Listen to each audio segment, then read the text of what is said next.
আজ ৩১শে মে আমি আবারও চলে আসলাম মুর্শিদাবাদ ভ্রমণে। মুর্শিদাবাদ একটা ঐতিহাসিক জায়গা, আমরা সেটা সবাই জানি। তারপরও আমরা একই জায়গায় অনেকবার ঘুরতে আসি।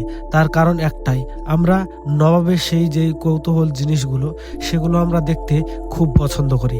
যতই বার আসি না কেন, মন চায় আরও একবার ঘুরে আসি, আরও একবার ঘুরে আসি, আরও একবার ঘুরে আসি। কথা বলতে বলতেই পৌঁছে গেলাম কাটরা মসজিদ। এই কাটরা মসজিদের আপনারা যদি ফুল ভিডিও দেখতে চান তাহলে আমার ইউটিউব চ্যানেলে আপনারা সেটা খুব সহজে পেয়ে যাবেন। তারপরেই সুন্দর রাস্তা দেখতে দেখতে, তালের সারি সারি গাছ দেখতে দেখতে আমরা পৌঁছে গেলাম কাঠগোলার বাগান। এখানেও দেখি এসে ঈদের জন্য প্রচন্ড পরিমাণে ভিড়, কিন্তু আমি এর আগে যখন এসেছিলাম তখন কিন্তু এতটা ভিড় ছিল না। আর আমি তখন পুরোটা ঘুরিয়ে তোমাদেরকে ফুল ভিডিও একটা বানিয়ে দিয়েছিলাম। সেই ভিডিও আপনারা ইউটিউব চ্যানেলে আমার পেয়ে যাবেন। ভেতরে ঢোকার পর দেখছি শত শত গাড়ি ভেতরে পর্যন্ত ঢুকেছে, আর এত মানুষ, এখানে প্রচন্ড পরিমাণে ভিড়।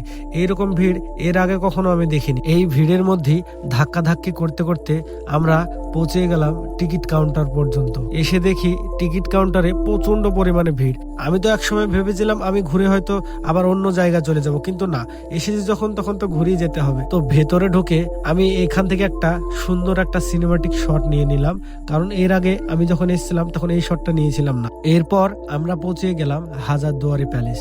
মুর্শিদাবাদের সবচেয়ে সেরা নিদর্শনের জায়গা হচ্ছে এই হাজারদুয়ারি প্যালেস। এই প্যালেসটার টোটাল 1000টা দরজা এবং জানালা আছে। এই হাজারদুয়ারি প্যালেসটা স্থাপিত হয়েছিল 1829 সালে, আর এটা প্রায় তৈরি করতে 8 বছর সময় লেগেছিল।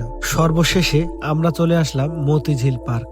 এই মতিঝিল পার্কেও দেখো কতটা পরিমাণে ভিড়। টিকিট কাউন্টারে লাইনটা দেখো শুধু। অনেক ঠাসাঠাসি করার পর আমরা টিকিটটা নিয়ে একটু ভেতরের দিকে আসলাম।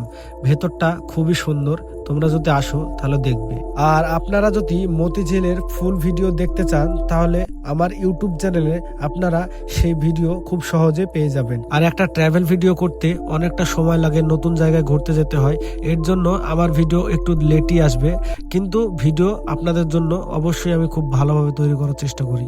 আপনারা যদি মুর্শিদাবাদের ঐতিহাসিক জায়গাগুলো দেখতে চান তাহলে আমার ইউটিউব চ্যানেলে গিয়ে দেখে আসতে পারেন। আমার ইউটিউব চ্যানেলে আপলোড করা আছে।